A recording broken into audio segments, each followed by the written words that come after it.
کیا آپ زندگی کے چیلنجوں سے مغلوب محسوس کر رہے ہیں؟ کیا آپ اپنی زندگی میں امن، سکون اور خوشی کے احساس کی خواہش رکھتے ہیں؟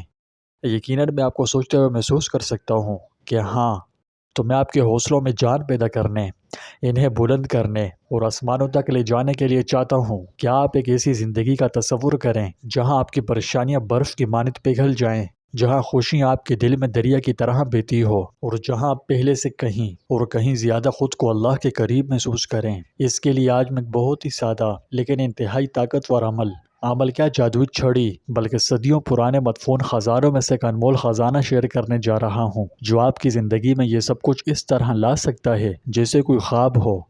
تو ہاں، اسے خوابوں کو حقیقت کا رنگ دینا بھی کہا جا سکتا ہے۔ لہٰذا ویڈیو کے آخر تک ہمارے ساتھ رہیں، کیونکہ آج آپ جو کچھ سیکھنے والے ہیں، مجھے میرے اللہ کی ذات سے قوی امید ہے کہ یہ سب کچھ آپ کی زندگی میں انقلاب برپا کر دے گا، آپ کو اسی شخصیت کا مالک بنا ڈالے گا جو کامیابی کے منازل طے کرنے سے نہ کبھی تھکے نہ اس کے حوصلے پست ہو سکیں۔ یہ میری کافی دنوں کی محنت ہے۔ باقی ویڈیوز کے لیے مجھے اب تک اتنی مشقت کا سامنا نہیں ہوا جتنی اسے ایک ویڈیو کی تیاری میں اٹھانی پڑی۔ یہ میری کافی دنوں کی محنت ہے۔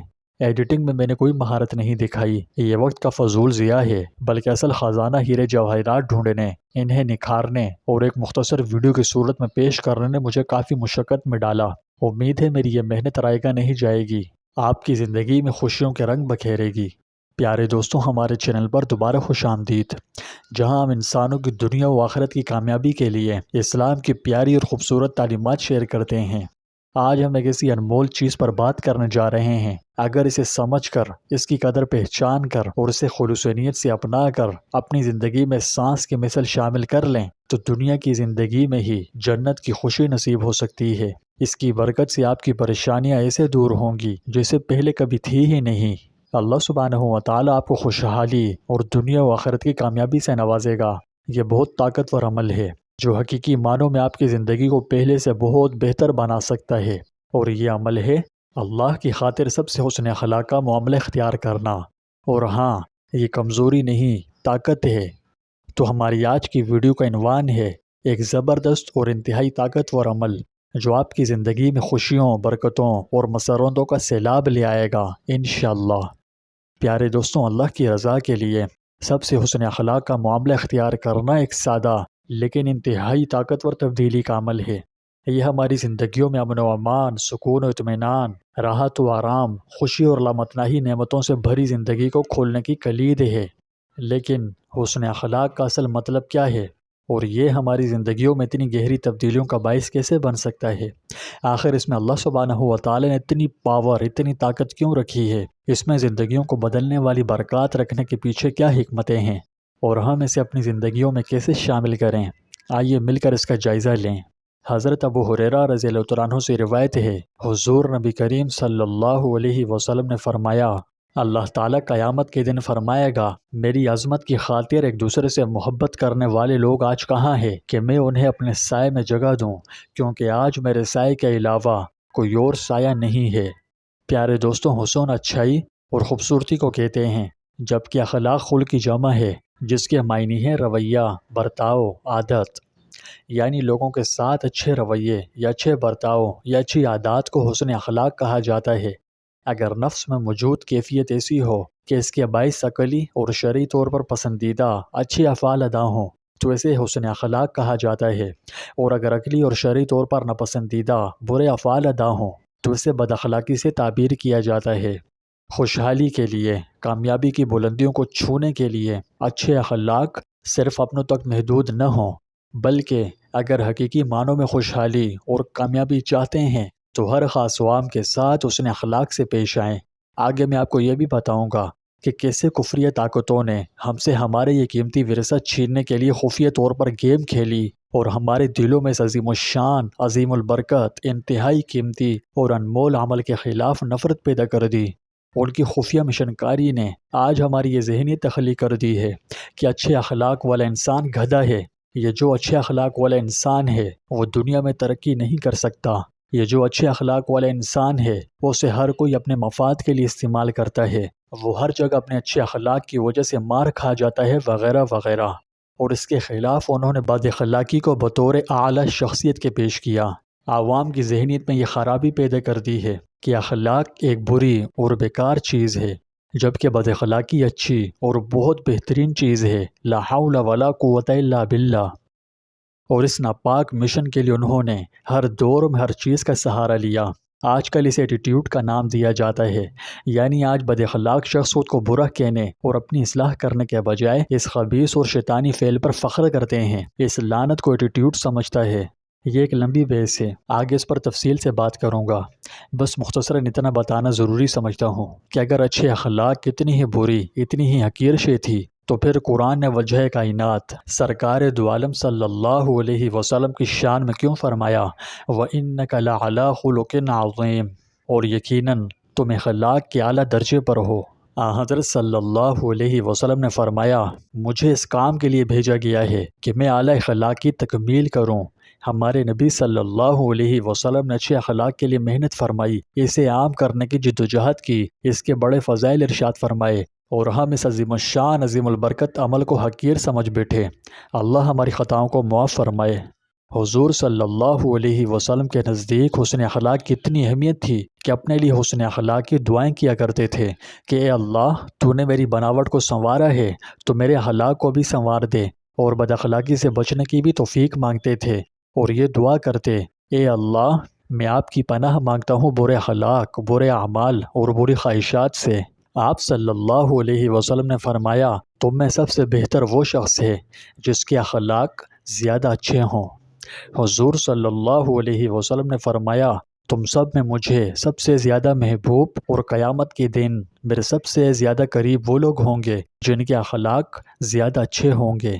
حضرت انس رضی اللہ تعالیٰ عنہ فرماتے ہیں کہ میں نے 10 سال رسول اللہ صلی اللہ علیہ وسلم کی خدمت کی، اس پوری مدت میں جو کام میں نے کیا آپ نے کبھی یہ نہیں فرمایا کہ ایسا کیوں کیا، اور جو کام نہیں کیا اس پر کبھی یہ نہیں فرمایا کہ یہ کام کیوں نہیں کیا، حالانکہ یہ ظاہر ہے کہ 10 سال کی مدت میں خدمت کرنے والے کے بہت سے کام خلاف طبع ہوئے ہوں گے۔ حضرت عائشہ رضی اللہ تعالیٰ عنہ فرماتی ہیں رسول اللہ صلی اللہ علیہ وسلم نہ فحش گو تھے، نہ فحش کے پاس جاتے تھے، نہ بازاروں میں شور و شغب کرتے تھے، برائی کا بدلہ کبھی برائی سے نہیں دیتے تھے بلکہ معافی اور درگزر کا معاملہ فرماتے تھے۔ حضرت ابو درداء رضی اللہ تعالیٰ عنہ سے روایت ہے رسول اللہ صلی اللہ علیہ وسلم نے فرمایا قیامت کے دن مومن کے میزان میں سب سے زیادہ بھاری چیز حسن اخلاق ہے، اور اللہ تعالیٰ گالی گلوچ کرنے والے بد زبان سے بغض رکھتے ہیں، یعنی ناپسند کرتا ہے۔ حضرت عائشہ صدیقہ رضی اللہ تعالیٰ عنہ سے روایت ہے رسول اللہ صلی اللہ علیہ وسلم نے فرمایا مسلمان اپنے حسن خلق کی بدولت اس شخص کا درجہ حاصل کر لیتا ہے جو ہمیشہ رات کو عبادت میں جاگتا اور دن بھر روزہ رکھتا ہو۔ سبحان اللہ۔ حضرت معاذ رضی اللہ تعالیٰ عنہ نے فرمایا کہ مجھے یمن کا عامل مقرر کر کے بھیجنے کے وقت آخری وصیت جو آپ نے مجھے اس وقت فرمائی جبکہ میں اپنے ایک پاؤں رکاب میں رکھ چکا تھا وہ یہ تھی اے معاذ لوگوں سے حسن خلق کا برتاؤ کرنا۔ پیارے دوستوں، اسی طرح کی متعدد روایات ہیں جو اچھے اخلاق کی اہمیت پر روشنی ڈالتی ہیں اور اس کے بے شمار اور ان گنت فضائل فوائد بھی بیان فرماتی ہے۔ پیارے دوستوں، حسن اخلاق کے مفہوم بہت وسیع ہے، اس میں کئی نیک اعمال شامل ہیں جیسے معافی کو اختیار کرنا، بھلائی کا حکم دینا، برائی سے منع کرنا، نیک کام میں اپنی توانائی خرچ کرنا، محروم کرنے والے کو عطا کرنا، ظلم کرنے والے کو معاف کر دینا، خندے پیشانی سے ملاقات کرنا، کسی کو تکلیف نہ دینا، نرم مزاجی و بردباری، غصے کے وقت خود پر قابو پا لینا، غصہ پی جانا، عفو درگزر سے کام لینا، حقوق العباد کی ادائیگی کرنا، مظلوموں کی مدد کرنا، ظالم کو اس کے ظلم سے روکنا، دعائے مغفرت کرنا، کسی کی پریشانی دور کرنا، کمزوروں کی کفالت کرنا، لاوارث مسلمان بچوں کی تربیت کرنا، چھوٹوں پر شفقت، بڑوں کا احترام کرنا، علماء کا ادب کرنا، مسلمانوں کو کھانا کھلانا، مسلمانوں کو لباس پہنانا، پڑوسیوں کے حقوق ادا کرنا، مشقتوں کو برداشت کرنا، حرام سے بچنا، حلال حاصل کرنا، اہل و عیال پر خرچ کرنے میں کشادگی کرنا۔ اگر ان تمام چیزوں کو چند لفظوں میں سمیٹوں تو ایمانداری، دیانتداری، مہربانی، صبر و تحمل، احترام، سخاوت اور معافی وغیرہ یہ دوسروں کے ساتھ ایسا سلوک کرنے کے بارے میں ہے جس طرح آپ کے ساتھ سلوک کیا جانا چاہتے ہیں۔ اس سے بھی اہم بات یہ ہے کہ اسے خالصتاً اللہ کی رضا کے لیے کرنا اور اسے خوش کرنے کی نیت سے کرنا ہے۔ جب ہم اچھے اخلاق سے کام لیتے ہیں تو ہمارے اعمال میں بہت برکت ہوتی ہے اور اللہ کی خوشنودی ہمارا آخری مقصد بن جاتی ہے۔ اللہ سبحانہ و تعالیٰ قرآن مجید میں فرماتا ہے، بھلائی اور برائی کبھی برابر نہیں ہو سکتی، تو سخت کلامی کا ایسے طریق سے جواب دو جو بہت اچھا ہو۔ ایسا کرنے سے تم دیکھو گے کہ جس میں اور تم میں دشمنی تھی، گویا وہ تمہارا گرمجوش دوست بن گیا ہے۔ جب آپ برائی کا جواب بھلائی سے دیتے ہیں، جب آپ اپنے غصے پر صبر کا انتخاب کرتے ہیں، جب آپ بے عزتی کی بجائے عزت دیتے ہیں، تو اللہ تعالیٰ وعدہ کرتا ہے کہ آپ کے سخت دشمن بھی آپ کے قریبی دوست بن سکتے ہیں۔ یہ حسن اخلاق کی طاقت ہے۔ یہ نہ صرف ہمارے اپنے دلوں کو بدلتا ہے بلکہ ہمارے آس پاس کے ماحول اور لوگوں کے دلوں کو بھی پوری طرح بدل دیتا ہے۔ مطلب یہ ہے کہ جہاں تک ممکن ہو انسان کو چاہیے کہ وہ اچھی عادات اختیار کرے اور برائیوں کو ترک کرے، غضب کو چھوڑ کر صبر اختیار کرے، جہالت کو ترک کر کے برداشت کو اختیار کرے اور انتقام کی بجائے درگزر کرے، اور بخل پر سخاوت کو، بزدلی پر دلیری کو اور بے لگامی کا عفت کو ترجیح دے۔ فرمایا اگر کوئی غصہ کرے تو اس کے مقابلے میں صبر کیا جائے، کوئی جہالت کرے تو تحمل کرے، اور کوئی بدسلوکی کرے تو اس کو معاف کر دیا جائے۔ حسن سلوک ایک لہر کی طرح ہے۔ جب آپ کسی کے ساتھ مہربانی کا اظہار کرتے ہیں تو وہ شخص اچھا محسوس کرتا ہے اور زیادہ امکان ہے کہ وہ اس مہربانی کو دوسروں تک پہنچائے، جو کہ پہنچ کر ہی رہتا ہے۔ یہ ایک سلسلہ رد عمل ہے جو مثبتیت اور خوشی کو دور دور تک پھیلاتا ہے۔ کسی کی طرف محض مسکرا کر، مدد کا ہاتھ دے کر یا نرمی سے بات کرنے سے آپ نہ صرف کسی اور کا دین روشن کر رہے ہیں بلکہ آپ اللہ کی طرف سے بے شمار انعامات بھی کما رہے ہیں، اور وہ انعامات آپ کی اپنی زندگی میں سکون اور خوشی لائیں گے ان طریقوں سے جو آپ سوچ بھی نہیں سکتے، بلکہ انہیں سوچنے کے لیے ہماری سوچ ہی نہ کافی ہے۔ ہمارے پیارے نبی حضرت محمد مصطفیٰ صلی اللہ علیہ وسلم نے بار بار اچھے اخلاق کی اہمیت پر زور دیا۔ فرمایا تم میں سے بہترین وہ ہیں جن کے اخلاق اور کردار بہترین ہیں۔ ہمارے پیارے نبی صلی اللہ علیہ وسلم کا یہ قول اس بات پر روشنی ڈالتا ہے کہ اللہ تعالیٰ کی نظر میں ہمارا کردار اور طرز عمل ہی ہمیں صحیح معنوں میں متعین کرتا ہے۔ ہمارے اچھے اخلاق ہمارے ایمان کی عکاسی کرتے ہیں اور یہ ہمیں اللہ کے قریب لاتے ہیں۔ یہاں میں چاہتا ہوں کہ آپ بد اخلاقی کی دنیاوی اخروی برائیوں پر غور تو کیجئے، آپ کو اس سے نفرت ہو جائے گی۔ بد اخلاق شخص سے لوگ نفرت کرتے ہیں، اس سے دور بھاگتے ہیں، اسے دنیاوی معاملات میں ناکامیوں کا سامنا کرنا پڑتا ہے، وہ خود بھی پریشان رہتا ہے اور لوگوں کو بھی پریشان کرتا ہے۔ بد اخلاق انسان کے دشمن بھی بہت زیادہ ہوتے ہیں۔ بندہ برے اخلاق کے سبب جہنم کے نچلے طبقے میں پہنچ سکتا ہے۔ بد اخلاق انسان اپنے آپ کو دنیاوی مصیبتوں میں گرفتار کر لیتا ہے۔ بد اخلاق شخص ٹوٹے ہوئے گھڑے کی طرح ہے جو قابل استعمال نہیں ہوتا۔